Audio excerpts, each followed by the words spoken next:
जय श्री कृष्ण। आशा करती हूँ आप सब स्वस्थ होंगे और कुशल होंगे। जैसा कि आप सब जानते हैं कि हम हमेशा वास्तु के बारे में बात करते हैं, तो वास्तु करते हुए कुछ चीज़ें जो हमेशा हमारे सामने आती हैं, not only as a vastu consultant but एक क्लाइंट के हिसाब से भी कुछ चीज़ें हैं जो समझना एक क्लाइंट को भी बहुत ज़रूरी है और वास्तु कंसल्टेंट के लिए उस पर काम करना, अमल करना भी ज़रूरी है। जैसे एक सबसे बड़ा इशू आता है जब हम किसी वास्तु कंसल्टेंट को अप्रोच करते हैं, तो हमें लगता है कि हमारे पास एक आर्किटेक्चरल मैप है या घर खरीदते हुए हमारे पास एक नक्शा है और बस उस नक्शे से वास्तु हो जाएगा। देखिए, ऐसा नहीं है। पहली बात, अगर आपके पास नक्शा नहीं भी है तो भी उनके प्रोसीजर्स हैं।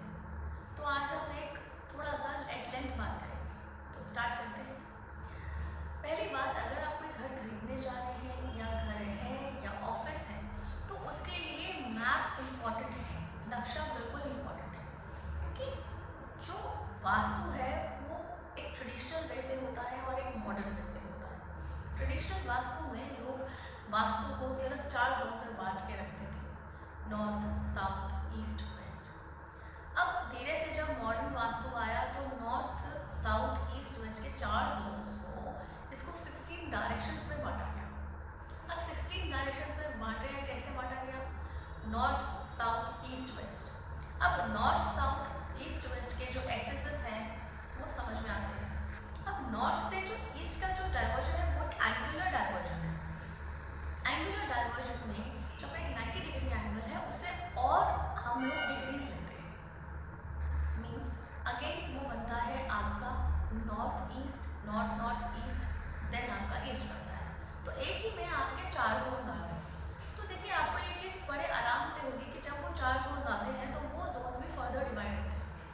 तो वास्तु एक सिर्फ north, south, east, west axis पे डिपेंड नहीं करता है, उसमें बहुत सारी वेरिएशंस आती है। पहली चीज़ तो नक्शा plays a very important role. अगर आपके पास नक्शा नहीं है तो या तो आप किसी कैड, जो कैड बनाते हैं या कैड का काम करते हैं, आप उनसे बनवा सकते हैं, आर्किटेक्ट्स बना के देते हैं।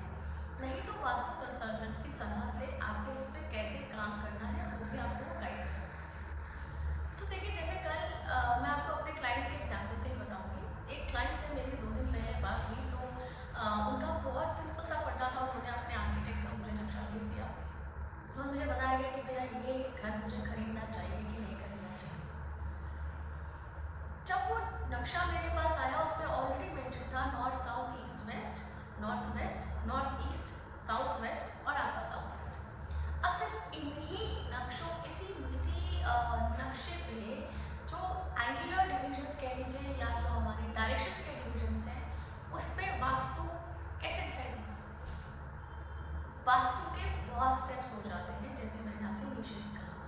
कैसे? जैसे सिंपल सी बात, मैं एक वर्ड बार बार यूज कर रही हूँ, north south axis, east west axis. ये एक लाइन है। हमारी धरती भी किस पे मूव करती है? नॉर्थ साउथ एक्सिस पे जब मूव करती है। सन की रोटेशन है, तो ये प्लैनेटरी पोजीशंस है। अब देखिए, मैंने यहाँ पर प्लैनेटरी पोजीशंस का भी नाम लिया और एक्सिस का नाम भी लिया। अब जब नॉर्थ साउथ एक्सिस पे हम लोग काम कर रहे हैं, तो नॉर्थ साउथ एक्सिस है, नॉर्थ ऊपर हो गया, आपका साउथ नीचे आ गया। जब हमारा घर बनता है तो एग्जैक्टली नॉर्थ साउथ एक्सिस पे नहीं बनता या ईस्ट वेस्ट एक्सिस पे नहीं बनता। So it's an object. अगर आप एक ऑब्जेक्ट को टेबल पे रख देते हैं तो वो टेबल पे है, बट वो किस एक्सिस पे आ रहा है या किस लाइन पे बैलेंस कर रहा है वो आपको नहीं पता चलेगा। वो एक प्रॉपर तरीके से वास्तु कंसल्टेंट ही बता पाएंगे। जिस तरह से वो जिस एक्सिस को बिलोंग करते हैं, फिर फर्दर उसके बहुत सारे डिविजन्स होते हैं, तब हम डिसाइड करते हैं कि आपके लिए कौन सी एंट्री अच्छी है और कौन सी एंट्री अच्छी नहीं है। अब ये डिसाइड कैसे होता है? कोई लोग कह देते हैं साउथ में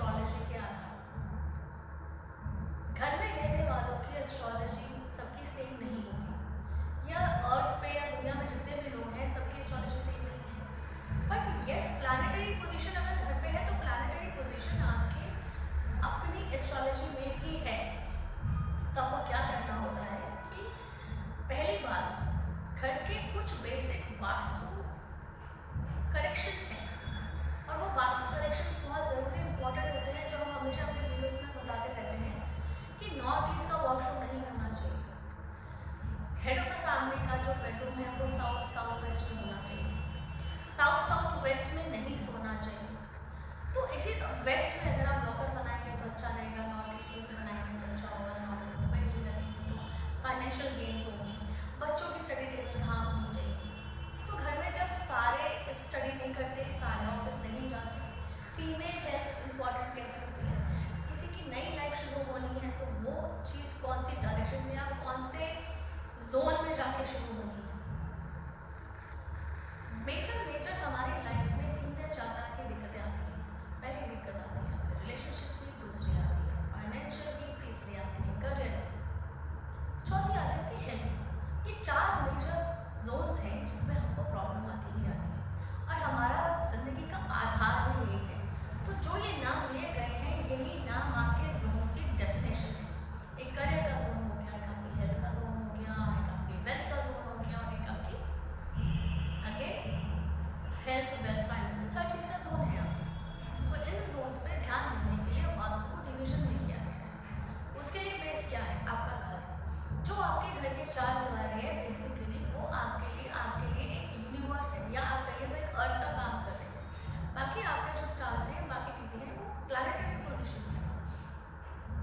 कहाँ पे कौन सी चीज़ किस इंसान को उसकी राशि के हिसाब से हेल्प कर सकती है, आगे वास्तु कंसल्टेंट्स ही बता सकते हैं। आर्किटेक्ट्स बिल्कुल घर बनाते हैं वास्तु फ्रेंडली, बट क्या वो एग्जैक्टली वास्तु फ्रेंडली होते हैं, ये आपको ज़रूर चेक करवाना चाहिए। यहाँ किसी के लिए कोई चैलेंज नहीं है, लेकिन हर किसी की एक अपनी स्टडी है, अपनी एक एजुकेशन है, अपने एक्सपीरियंसेस हैं। किसी के एक्सपीरियंस में कई चीज़ें सही नहीं है और कहते हैं ना, कहावत भी है जिसका काम उसी को साझा। अब एक डॉक्टर है, doctor knows the best, but doctors में भी अगर आप देखेंगे तो बहुत सारे स्पेशलिस्ट हैं।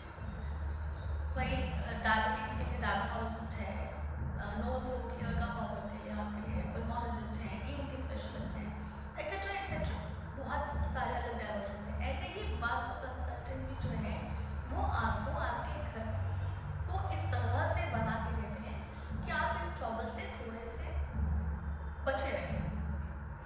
पहली बात, घर लेते समय या लेने से पहले अगर आप किसी वास्तु कंसल्टेंट से सलाह करेंगे, ये सबसे बेस्ट है। दूसरी चीज़ कि हम अगर घर का वास्तु करवाते हैं और ये वास्तु अगर हम at the time of making the house या ऑफिस करवा लें तो ज़्यादा बेटर है, क्योंकि जो वास्तु है वो आर्किटेक्चरल बेस्ड पे है। आपकी बिल्डिंग कैसे बनेगी, किस डायरेक्शन में होनी चाहिए। अगर ऑफिस है तो आपके अकाउंटेंट्स कहाँ बैठेंगे, आप खुद कहाँ बैठेंगे, आपके मैनेजर कहाँ बैठेंगे, आपकी सर्विस टीम कहाँ बैठेगी, मार्केटिंग टीम कहाँ बैठेगी, आपके प्रोडक्ट्स कहाँ रखे जाएंगे। ये एक छोटी चीज़ नहीं है, ये युगों से चली आ रही है। ये हमारे वेदों में, हमारी जो पुरानी पूरी जनरेशन है, पहले के लोग, मैं भी याद करती हूँ तो मेरे पापा या मेरे जो रिलेटिव्स हैं पहले, जितने भी बड़े बुजुर्ग हैं, वो हर चीज़ को बड़े अच्छे ढंग से करते थे। मुझे आज भी याद है कि हमारा जो पेरेंटल हाउस है, मतलब मेरे जो दादाजी का घर है, उसमें आज भी वॉशरूम बाहर ही बना। चाहे घर के अंदर मॉड्यूलर्स बन चुके हैं, क्योंकि मॉडर्न लिविंग आ चुकी है, तो मॉडर्न लिविंग के साथ घर में वॉशरूम्स बन चुके हैं, लेकिन फिर भी यूज़ वही किया जाता है। देखिए, ये चीज़ें आपको बेनिफिट ज़रूर देती हैं। हम मॉडर्न तो हो रहे हैं, मॉडर्न होना बहुत अच्छी बात है, हमारे घर छोटे हैं, हम सिटीज़ में रहते हैं। हम कितने भी मॉडर्न हो जाएं तो वो मॉडर्न होने की वजह से हमने अपने रूम्स में वॉशरूम बना लिए हैं, बट बेटर ऑप्शन है अगर घर के बाहर वॉशरूम हो। लेकिन क्योंकि आजकल मॉडर्नाइजेशन का ही ज़माना है और घर थोड़े छोटे भी बनते हैं, सिटी में हम रहते हैं, तो इस तरीके से हम जब हमारे घर के साथ अटैच वॉशरूम्स होते हैं तो उनकी कुछ रेमेडीज़ होती हैं और वो रेमेडीज़ भी डिपेंड करती है एस्ट्रोलॉजिकली पॉइंट ऑफ व्यू से कि कई बार कुछ चीज़ें हम बहुत ही डार्कर मोड में यूज़ नहीं कर सकते हैं, क्योंकि घर में रहने वाले किसी कोई पर्सन ऐसा है जो अफेक्ट हो सकता है उसकी प्लैनेटरी पोजीशंस के हिसाब से। तो अब हमने क्या करना है, अगर हम किसी वास्तु कंसल्टेंट से सलाह करना चाहते हैं या टेलीफोनिक आइडिया भी लेना चाहते हैं तो बहुत ही ईजी तरीका है उसके लिए। आप अपना कंपास खोलिए, उसे कैलिब्रेट कीजिए, आपने इसी तरह से उसे कैलिब्रेट करना है, 8 बनाना है कंपास को पकड़ के। आप उसे आगे रोटेट कीजिए front to back, then back to front, उसे रोटेट कीजिए 5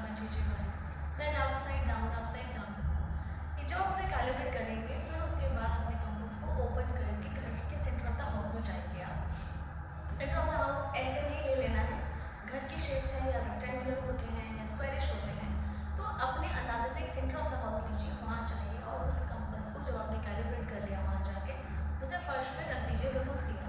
then take a screenshot of it. अगर आप मोबाइल यूज़ करते हैं तो आप उसका स्क्रीनशॉट ले सकते हैं, अगर आप कंपास यूज़ कर सकते हैं तो उसकी भी आप फोटो क्लिक कर सकते हैं। और अगर बेटर है क्योंकि हमेशा एक बबल रहता है या फिर एक ग्रीन लाइन रहती है, आप वहाँ से आप बिल्कुल बता सकते हैं कि इस डिग्री पे ये पर्टिकुलर डिग्री आ रही है सेंटर ऑफ द हाउस। वो डिग्री बहुत इंपॉर्टेंट रोल प्ले करती है, उस डिग्री के हिसाब से आपके पूरे घर का वास्तु सेट होता है। और दूसरी इंपॉर्टेंट टास्क ये होता है इसमें कि जो इंस्ट्रूमेंट्स होते हैं हमारे पास, जो हमारे स्कैनर्स होते हैं, वो स्कैनर्स बहुत ज़्यादा बताते हैं एनर्जी, और वही एनर्जी कनेक्ट हो पाती है आपसे और आपके घर के साथ। तो इन चीज़ों को ध्यान में रखते हुए वास्तु के बेसिक स्टार्ट होते हैं। It is not that we have to just get the vastu done and we can just ask any vastu person by sending your map. एक मैप से नहीं पता चल सकता, बहुत सारे स्टेप्स हैं जो मैंने आपको थोड़े से अभी इसमें बताए हैं, तो इसीलिए कंफ्यूज ना होइए। वास्तु कंसल्टेंट्स को कंसल्ट कीजिए अपने घर की रेमेडीज के लिए या उनके करेक्शंस के लिए। इस पर प्रेशर नहीं दे रहे हैं, लेकिन बिल्कुल एक प्रेशर दे भी रही हूँ, वो इसलिए क्योंकि अगर आप अपने घर का वास्तु खुद करते हैं तो आपको प्रॉब्लम आ सकती है। इसी पे एक दूसरा केस डिस्कस करूँगी, मेरे ही क्लासमेट हैं, उन्होंने अभी रिसेंटली मुझे एड्रेस भेजा है अपने घर का वास्तु चेक करने के लिए, तो हमें विजिट करना है, लेकिन उनका भी पॉइंट ऑफ व्यू था कि बस ये देख के बता दो कि मैं ये घर खरीदूँ कि नहीं खरीदूँ। एक एड्रेस से कैसे पता चल जाएगा कि ये आपको घर खरीदना है कि नहीं खरीदना है? Again you have to have a vastu consultant with you, you can go and check the property physically. देखिए हम सैटेलाइट के थ्रू चीज़ें चेक करते हैं, बिल्कुल करते हैं, but double check is always good. और फिजिकली जब आप वहाँ पर जाके चेक करते हैं वास्तु की डायरेक्शंस, क्योंकि सिर्फ घर मैटर नहीं करता, आपकी सराउंडिंग मैटर करती है। किस जोन में आपका घर लाई कर रहा है, कहाँ पर है, उसके आसपास क्या है, कॉर्नर प्लॉट है, सेकेंड प्लॉट है, टी पॉइंट है, या किसी चौराहे पे है आपका घर, कौन सा फ्लोर है। डिग्री तो हमने ले ली, बट अगेन वो वेरी करता है ग्राउंड से लेके मल्टी स्टोरी बिल्डिंग्स में रहते हैं। मल्टी स्टोरी बिल्डिंग्स में जो डायरेक्शन या जो डिग्री आपकी ग्राउंड फ्लोर पे आती है, ऊपर जाके वो चेंज हो जाती है। तो अगर आप अपने घर में डिग्री ले रहे हैं तो आप कौन से फ्लोर पे हैं वो मैटर करता है। आपके घर के आसपास कहीं जनरेटर बैकअप्स होने लगे, इलेक्ट्रिसिटी पोल तो नहीं है। सी वास्तु इज नॉट, मैं ये नहीं कह रही कि वो बहुत डिफिकल्ट है, बट इतना ईजी भी नहीं है। कुछ चीज़ें हमारे लिए बहुत अच्छी होती हैं और कुछ चीज़ें हमारे लिए बहुत हानिकारक हो सकती हैं। हमें उस टाइम पे फर्क नहीं पड़ता, बट इन लॉन्ग रन वो हमें थोड़ी तकलीफ ज़रूर देती है। तो इसीलिए अगर आपके अपने कहीं पर भी कुछ क्वेरी है, मेरा मानना ये है आप चाहे ऑफिस लें, चाहे आप घर लें, चाहे आप रेंट पे भी लें, रेंट पे भी, बिकॉज आप रेंट पे कर रहे हैं, तो जब तक आप रेंट पे करते हैं तब तक property belongs to you only. थोड़ा सोच समझ के लीजिए। रेंट पे तो चलिए आपने महीना, 2 महीना, साल, 2 साल, 3 साल रहना है, लेकिन फिर भी पॉसिबल हो तो ज़रूर सलाह करके लीजिए।